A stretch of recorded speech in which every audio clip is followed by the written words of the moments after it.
so it is the next day. I got the parts from the dealer. I'm gonna show you the parts that I just received from the dealer before we install them. So here are our parts. So this over here is the exhaust EGR tube. Okay, so the EGR tube is right there. And then over here is our exhaust temperature sensor. So this is the exhaust temperature sensor. This is our Mercedes part number right here.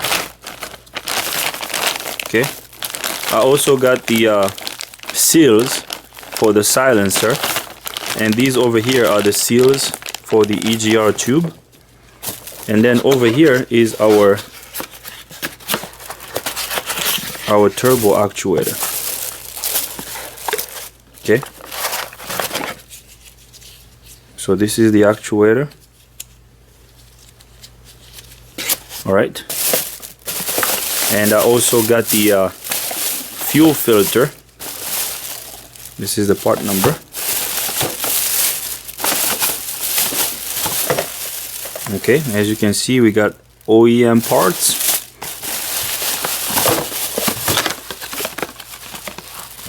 So this is our fuel filter.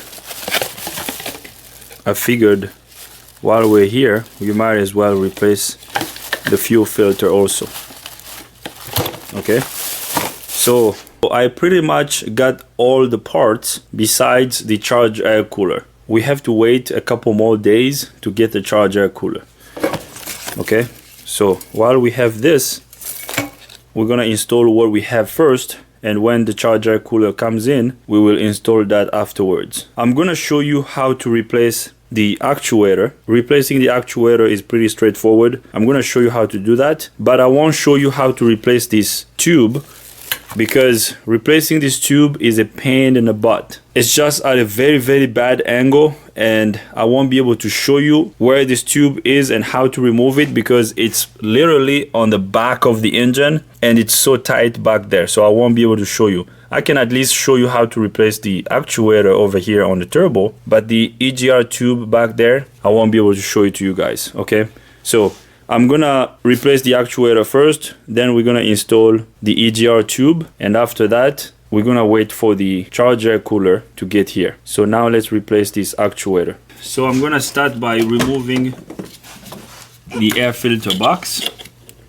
So we got the mass airflow sensor and the intake temperature sensor disconnected. We're gonna pull this out. So we're gonna pry the air filter box up, just like that, and right there. So let's get this out of the way. So this over here is our fuel filter. I hope you can see our fuel filter is wet up here, so it's leaking from this line. This line has a tab that holds it in place. I don't know if you'll be able to see, but those tabs are broken. So someone put a big clamp around the filter to keep this line from popping up. Okay, this is the drain line.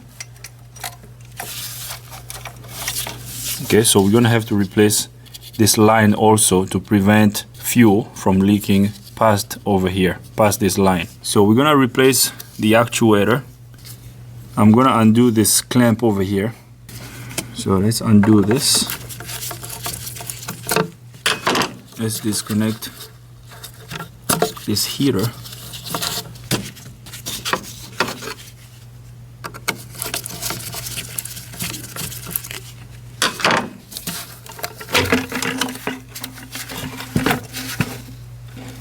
So I'm gonna push this tube out of the way. Actually, I can remove it completely.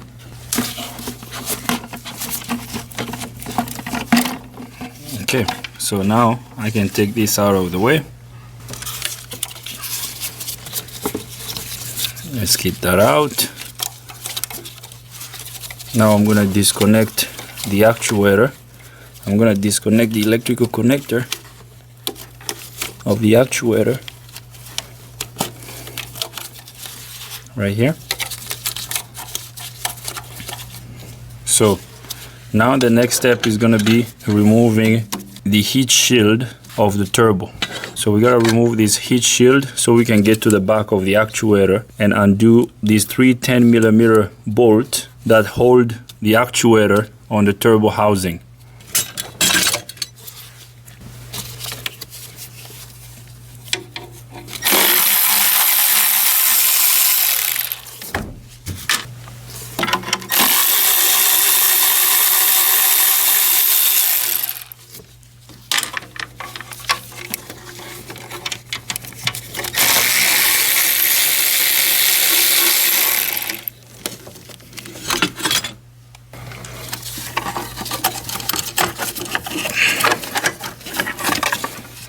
So here comes the turbo heat shield. I'm gonna take you to the back of the actuator over here so I can show you the bolts that we're gonna remove to get the actuator out. So in order to remove this actuator, we're gonna undo these 10mm bolts over here that hold the actuator on the turbo. So I'm gonna remove this little clip over here first. We're gonna remove this little clip for the actuator lever. Okay, so this tiny little clip over here. So we're gonna get this out of the way. Now this lever can come out. Okay, so we got this removed. We can just push this over here. As you can see, this lever is disconnected from the turbo.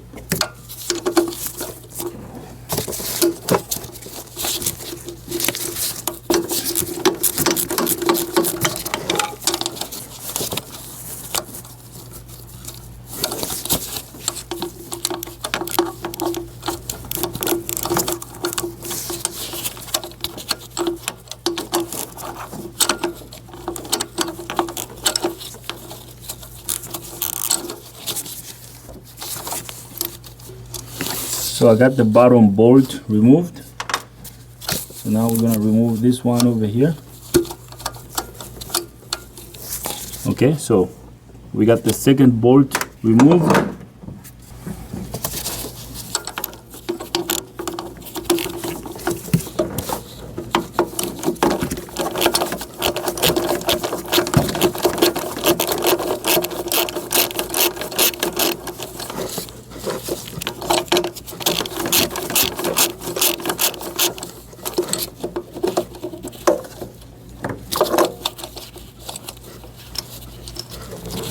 Alright, so I removed the last bolt.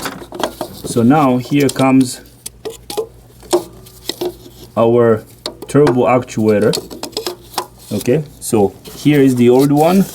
We got the old one removed. So I'm gonna get it out of the way. So here is the new actuator. I'm gonna install the first bolt over here.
All right, so we got all the bolts for the actuator tightened. So now we're gonna reconnect the lever. So we're gonna reconnect the lever. Now we need to push this lever up and down. As you can see, this lever is going up and down smoothly. So this tells me that our vanes in the turbo are not stuck. Okay, so that's good. So I'm gonna reconnect it. So now I'm gonna bring our little clip that goes over here. So we're just gonna push it down.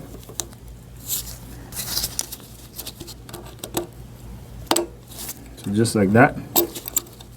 Now we can spin it. Okay, so it spins. So that clip is sitting in its groove. So we're good to go. So that's good. So now I'm gonna bring you guys on this side so we can connect the electrical connector of the actuator. So the actuator is installed. So now I'm gonna reconnect its electrical connector.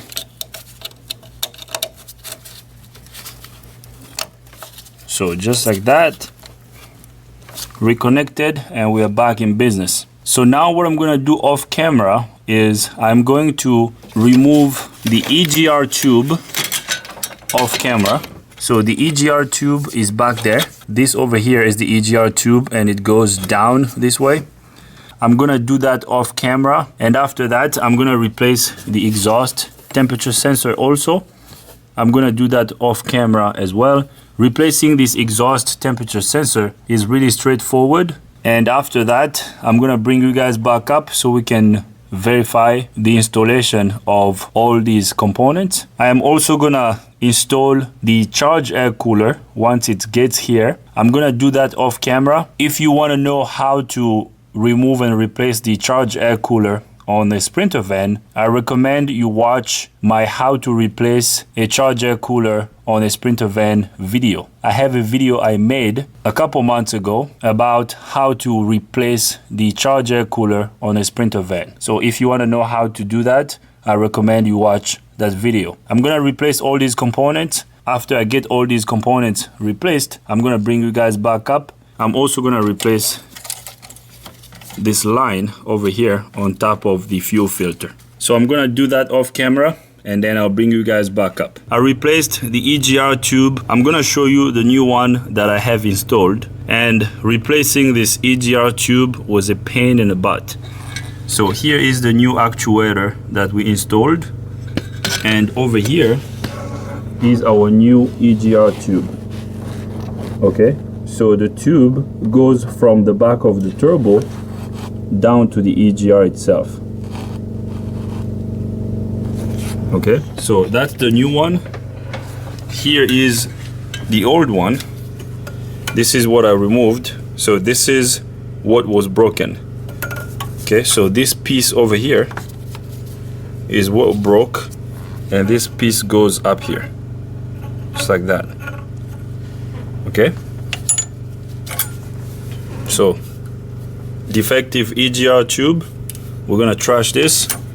I got the new one installed, so now I'm gonna put everything back together. After I put everything back together, we're gonna wait for the charge air cooler. Once I get the charge air cooler, I am going to install it. After I install it, I'll bring you guys back up. And while I'm up here, replacing this exhaust temperature sensor is really easy because we got the turbo shield removed. So now we have enough room on the back of the engine to replace the exhaust temperature sensor.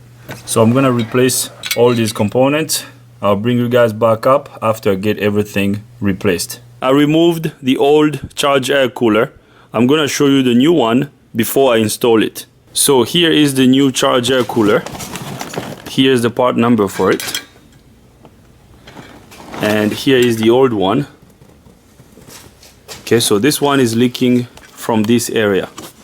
Okay, so if you see a wet spot on a charge air cooler like this, chances are it's leaking there. So this charge air cooler is leaking. We're gonna replace it. And here is the new one that we just got from Mercedes.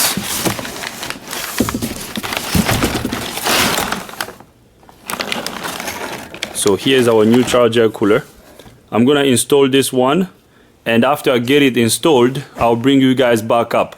Now, if you want to know how to remove and replace the charger cooler on a Sprinter van, I recommend you watch my how to replace a charger cooler on a Sprinter van video. I have a video on the channel that shows you how to replace this. It's a step-by-step video that you can follow. So if you're curious about how to replace this, I recommend you watch that video, okay? So I'm going to install a new charger cooler on this van. I'm gonna install a new temperature sensor, a new exhaust temperature sensor, and after that I'm gonna bring you guys back up so we can take this van for a test drive. So I'm gonna do that off camera and then I'll bring you guys back up.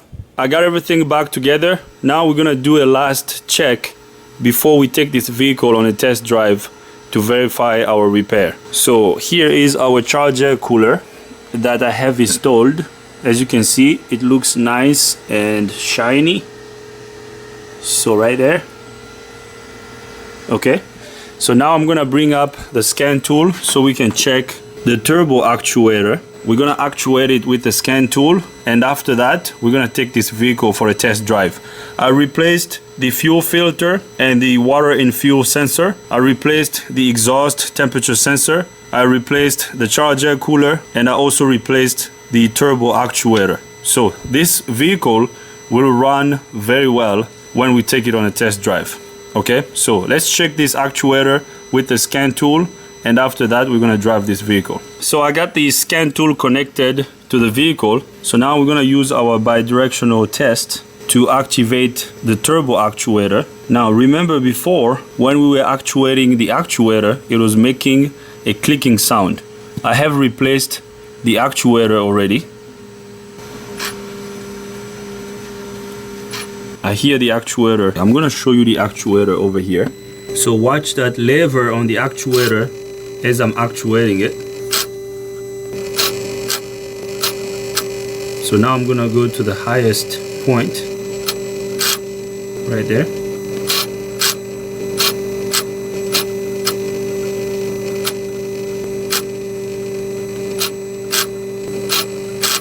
So right there. Now the actuator is at the highest point, and as you can see, this one is not making that clicking sound. I'm gonna back out of this test.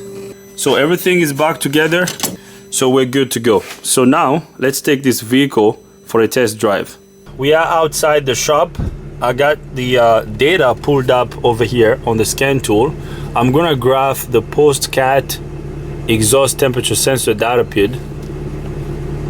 This is the one that was reading really high previously.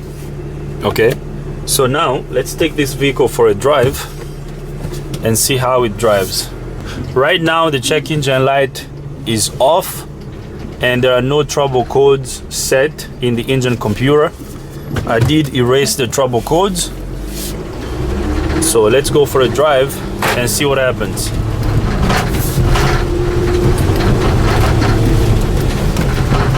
Oh man, this thing has got power. I can already feel the difference. It's pulling right now. The vehicle drives well. So the vehicle now has a lot of power. So I'm gonna go up this hill. I'm doing about 65 miles an hour right now.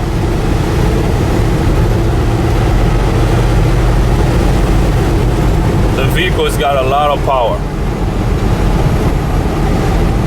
So this is good, guys. This is fixed. The van drives a lot better. So we're going up a hill.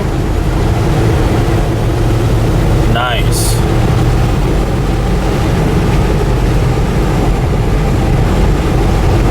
So this is good. I like the way this vehicle drives now. It's pulling. It has a lot of power. So this is fixed. Let's keep driving. Eventually I'm just gonna turn around and drive back to the shop. And once we get back to the shop, we're gonna reconnect the scan tool to the vehicle and rescan the engine computer and see if we still don't have no trouble codes in the engine computer.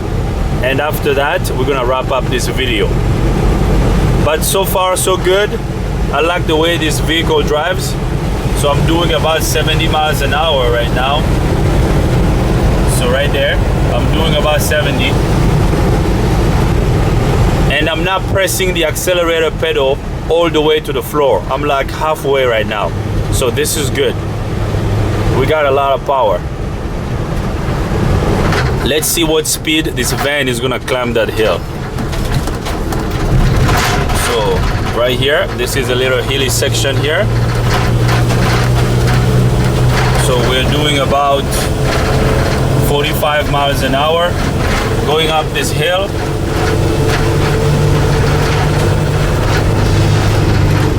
So that's good. This is fixed, guys. If we can go up that steep hill at 45 miles an hour, going up to 50, so we're good. So this is fixed, guys. The van drives a lot better. We have a lot of power. So now I'm gonna drive back to the shop. Let's drive back to the shop and wrap up this video. Okay, so I'm gonna drive back to the shop, and once I get back to the shop, I'll bring you guys back up so we can wrap up this video. So we are back at the shop. I am going to put the vehicle in park. I'm gonna turn the engine off. I'm gonna turn the key back on. I'm gonna bring up our scan tool here. So the data looks good. Let's back out and let's scan the engine computer and see if we have any trouble codes that came back. So we have one trouble code, cylinder number 5, glow plug, open circuit. So the glow plug on cylinder number 5 is most likely open, or the wiring between the glow plug module and the glow plug itself could be open also. So no more boost trouble code, no more turbo actuator trouble codes. The vehicle drives well. We were hired to fix the low boost trouble code and to restore the power of the engine. So now the engine has got power, we're good. The job we were hired for has been done. Now I'm gonna talk to the customer to see if he wants me to fix this glow plug trouble code. I believe this is just gonna need a glow plug, and that's gonna be something I'm gonna do afterwards. But for now, this is fixed, we're good to go. So I'm gonna leave this video right over here. I hope you liked the video. If you like the video, give it a thumbs up. If you don't like the video, give it a thumb down. But if you do, you gotta tell me why so we can make better videos in the future. If this is your first time here, subscribe to the channel. Ring the bell so you can get notified every time I upload a new video. Thanks for watching. See you next time.